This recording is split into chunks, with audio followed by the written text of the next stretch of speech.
So in jazz, you can do everything. There's no wrong note.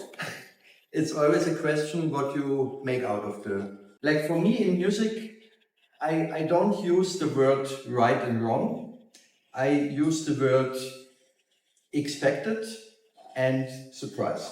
Like a wrong note can be a surprise, but can also be interesting. And the right note can be expected, but also boring. And I can show you how I practice to improvise, which is not so easy, because how can I practice something that I don't even know that I'm going to play? I have a son, he's now 15, but when my son was young, maybe 5 years, he was a big fan of Pirates of the Caribbean. Can the guy play the theme from the Caribbean? Please. Come on.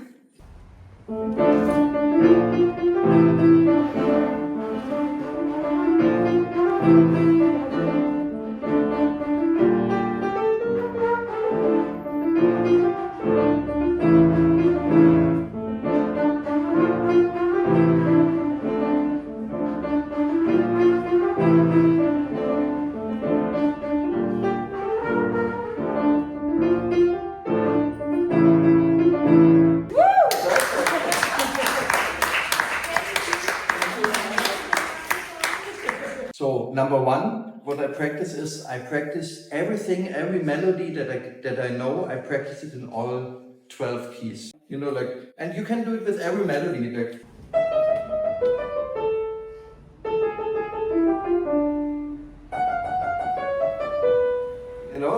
You take a melody that you like and you try to play it from every note of the instrument. And I also do it on the trumpet.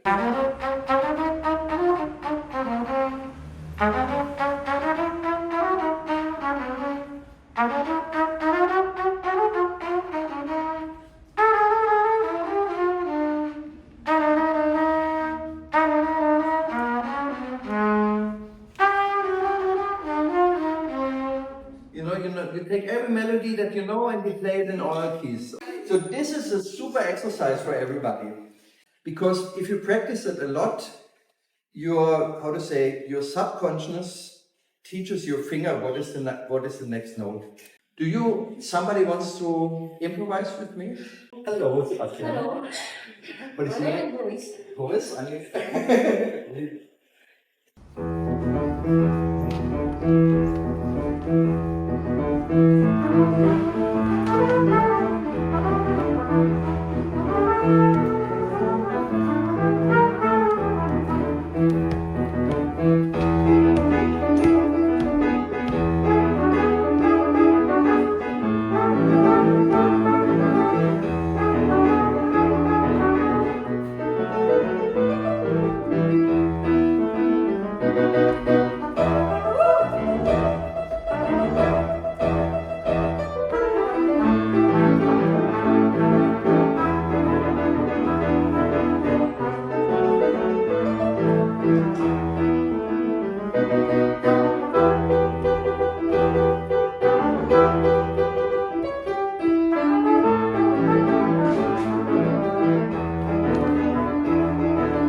Every jazz musician in the whole world knows the blues. You can go to China and you can say, hey, I want to play a blues. Everybody knows what to do. Blues is a 12-bar form, four bars tonica. 4 takty тоники. 4 subdominant. Tonica. Dominant. Subdominant.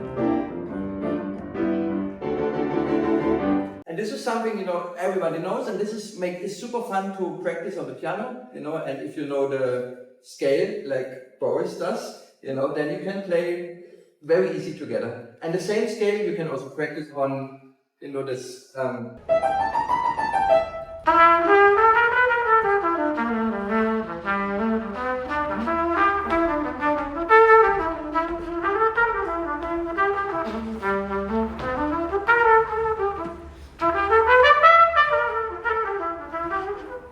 know, like, and then it's very easy to play together because everybody understands this music.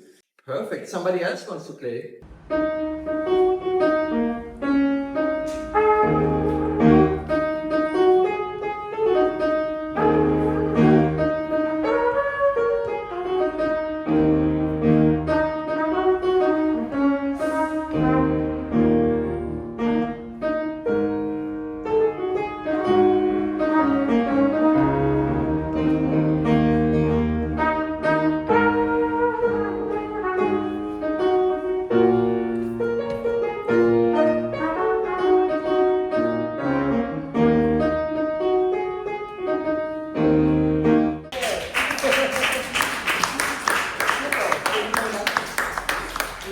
Like a very good exercise is, you know, and also if you play together, the most important thing in jazz music is timing. You know, that you play in a precise rhythm. So when I practice, I always do my metronome.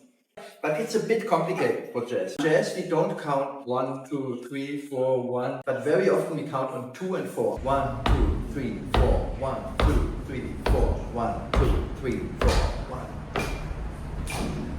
So I practice with the metronome on 2 and 4.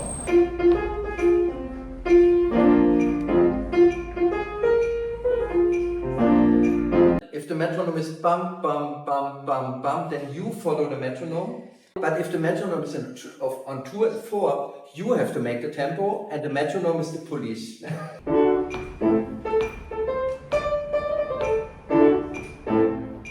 I do the same with classical music.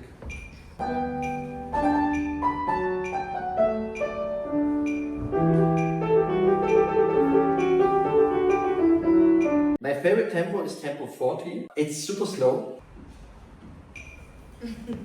So I love to practice with this tempo, and I love to practice super slow.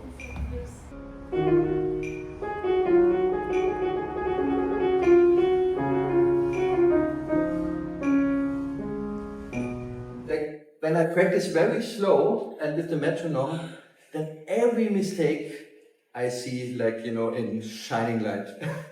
Do you have any questions or? How many instruments are you playing? These two, trumpet and. And which is your favorite for improvisation? For improvisation. Both, because as a trumpet player and piano, it's like a different profession. You know, as a piano player, I'm the brain of the band, or like if I know all the chords, I'm kind of like the boss. A little bit, you know, I can guide the band, and as a trumpet player, I can play much more risky. Like singer. Yeah, exactly. It's a completely different thing. It's very complicated to play both because it's different keys, you know, because it's an E flat trumpet, you know, but sometimes I do both.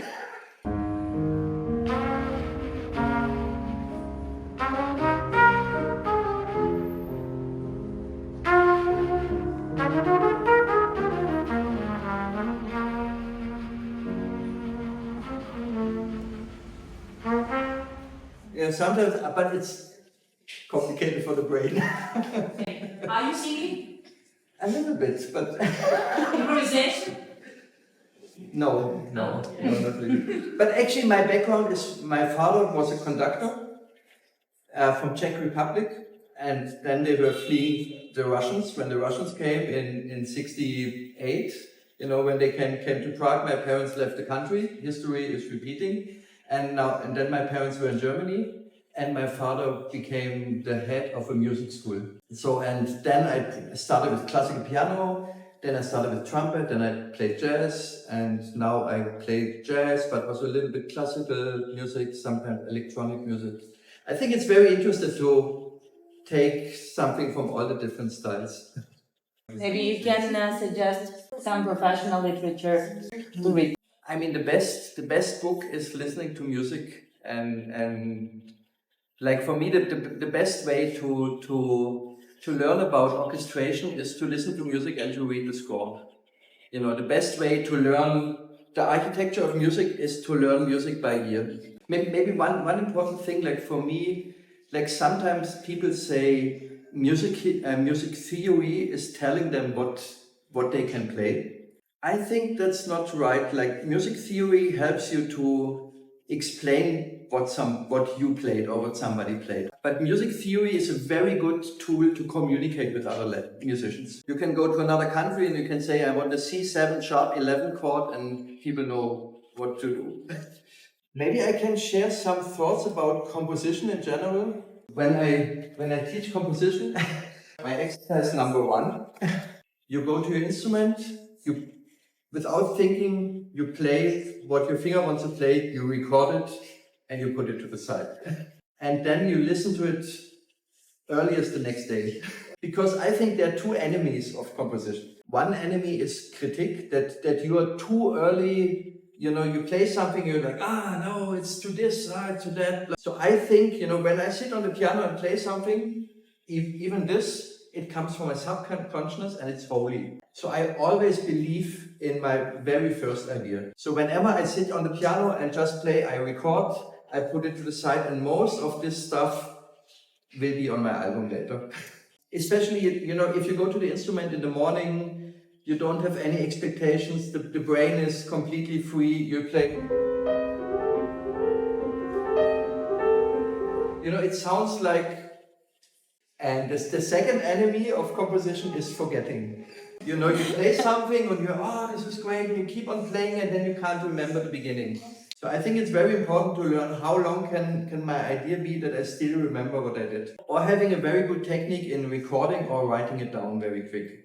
And the better you are in music theory, the easier it is to understand something and to remember it. You know, like one question in jazz is very often people ask, what scale can you play on this chord? And when you experience, the answer is every note.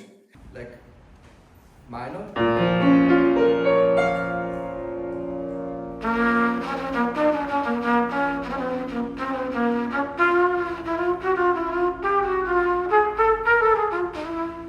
I played all 12 notes now. Який всі підійшли до цього акорду.